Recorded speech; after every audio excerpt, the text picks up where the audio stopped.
দায়িত্ব গ্রহণের পর প্রধানমন্ত্রী হিসেবে প্রথম কিশোরগঞ্জ সফর করেন আজ। এই সফর ঘিরে রবিবার সকাল থেকেই কিশোরগঞ্জে বিভিন্ন এলাকায় উৎসবমুখর পরিবেশ বিরাজ করে। হাওর নদী, বিল ও মিঠা পানির মাছের সমৃদ্ধ ভাণ্ডার হিসেবে হাওর অঞ্চলের সম্ভাবনা ও সাফল্য জাতীয় পর্যায়ে তুলে ধরতে ঢাকার বাইরে এবারই প্রথম জাতীয় পর্যায়ে মৎস্যপক্ষের উদ্বোধন হয় কিশোরগঞ্জে। সফরের শুরুতে পাকুন্দিয়ায় জাতীয় মৎস্যপক্ষ 2026 উপলক্ষে পুরাতন ব্রহ্মপুত্র নদে মাছের পোনা অবমুক্ত করেন প্রধানমন্ত্রী। একই সঙ্গে স্থানীয় জেলেদের মধ্যে মাছের পোনা বিতরণ ও স্থানীয় মানুষের সঙ্গে শুভেচ্ছা বিনিময় করেন তিনি।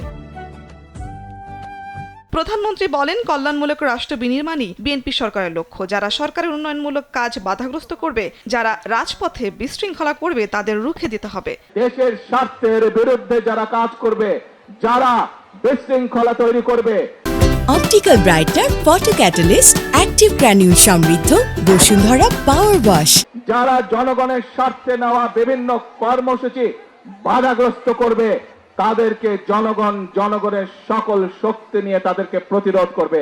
নারীদের এগিয়ে নিতে অনার্স পর্যন্ত বেতন ফ্রি করে দেয়া হবে বলে ঘোষণা দেন প্রধানমন্ত্রী তারেক রহমান। পুরাতন ব্রহ্মপুত্র নদের মাছের পোনা অবমুক্ত অনুষ্ঠানে তিনি বলেন, যারা ভালো রেজাল্ট করবে তাদের বৃত্তি দেয়া হবে, সেই সঙ্গে নতুন বইয়ের সাথে স্কুল ড্রেস দেয়া হবে। বর্তমান সরকার সিদ্ধান্ত গ্রহণ করেছে যে নারীদের শিক্ষা অনার্স পর্যন্ত ফ্রি করে দেওয়া হবে, সকল খরচ সরকার বহন করবে।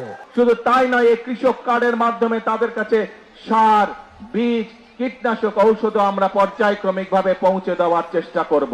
এরপর কটিয়াদীর আচমিতায় কার্প হ্যাচারি কমপ্লেক্স পরিদর্শন করেন প্রধানমন্ত্রী। পরে আচমিতা জর্জ ইনস্টিটিউশন মাঠে মৎস্যপক্ষের উদ্বোধনী অনুষ্ঠানে যোগ দেন তিনি।